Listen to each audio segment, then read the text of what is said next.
change your heart, change your life, change the planet. One of the things that people really struggle with is that when they get injured or sick or they're overwhelmed or they're dealing with a depression or something really challenging has happened in their life, they don't have the same energy or motivation or willpower to engage in consistent movement. So this is something I deal with on a regular basis, trying to help people be more consistent and create a sustainable exercise regimen, if you want to call it.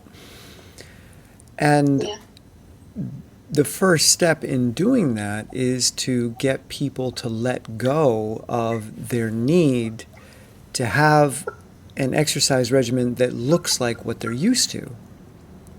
Because people want to do what they used to do, and they just want help to do that. Like, I need your help to do these things that I'm familiar with, because that's the person I identify with. For instance, myself right now, I'm injured with my Achilles bone spur, and I was running 80 miles a week prior to that injury, and so it would be very easy for me to identify as someone that runs 80 miles an hour a week. Like, that's what feels normal, that's what feels comfortable. And then I would hire a physical therapist or get a doctor to quickly rehabilitate me so that I can do that. But in the meantime, I'm going to be chomping at the bit because I can't do my 80 miles a week. So what I have to do with myself and what I have to do with everyone else is to get them to let go of the need to be the person that did a certain type or amount of exercise, and to replace that with building a habit of consistent movement, and movement that may not look anything like what you're used to. You've got to let go of your very identity in a way in order to do this and say, okay, right now my identity is that of a person that is challenged somehow, and I've got to let go of the things that I'm accustomed to and start exploring new things, new ways of consistent engagement. So I do something that I call micros that I use with a lot of my clients. And a micro is any activity that wouldn't fall under the standard definition of exercise. For instance, I'll wake up in the morning and I'll do 10 squats. Nobody would consider 10 squats a workout.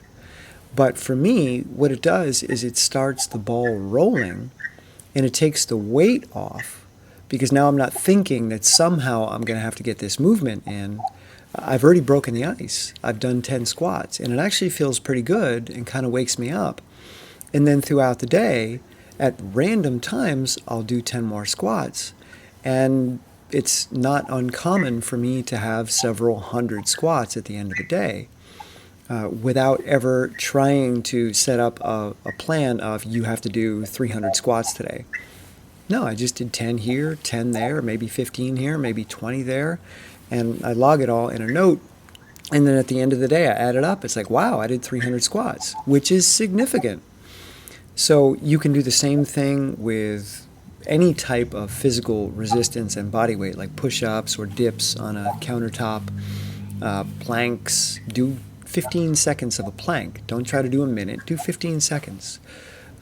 Really, really small bits of activity that allow you to engage, but because this activity is new or novel, you don't want to do too much too soon, because that's it. Right now, it's still something that's uncomfortable for you because you're used to doing what you used to do. So this new activity, if you try to replace it with the same volume in the same constraints, meaning that, okay, I exercise for an hour a day at 5 p.m., so when 5 p.m. comes, I need to be exercising for an hour.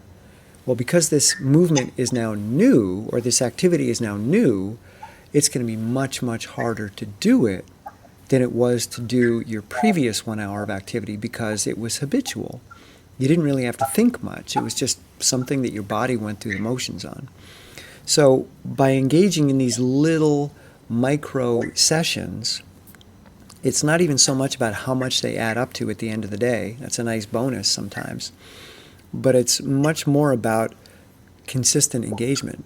So there is never a day that I don't move when I'm injured. Whereas in the past, if I was injured and I didn't have the emotional energy or fortitude to get myself engaged in some of the kind of cross training, I wouldn't do anything at all. Because I had the belief that if I'm supposed to be running an hour today, well, then I need to do an hour of cycling or spin bike or an elliptical or an hour of some kind of CrossFit routine. And it was pretty much always too much for me. And I've gone weeks sometimes without running because I was trying to fit it inside of the same model of how much I should be exercising per session. So these micro sessions really have opened it up for me. And the thing is, I really don't lose that much fitness because I'm doing a lot of leg strength. And I do silly styles of walking, which are very, very intense on my glutes and quads and hip flexors. And I'll do little sessions of that. So there's lots of different types of movement that one can engage in that over time add up. And the goal isn't so much about how much volume you have. The goal is that you're no longer stopping yourself from moving because the bar to entry is really, really low. So you really don't have an excuse not to move if movement can look like one squat even. If you're having trouble with 10, do one. Do micro sessions of one single squat. That's movement. And you start building the habit of consistency so that when you're not injured or you're not sick or you have more time or you're not depressed, you have this habit of consistency that you've built. And you've also built the habit of any time of day is a good time to work out. So that's what I recommend for people that are injured, time crunched, or depressed and just can't get out there and do it.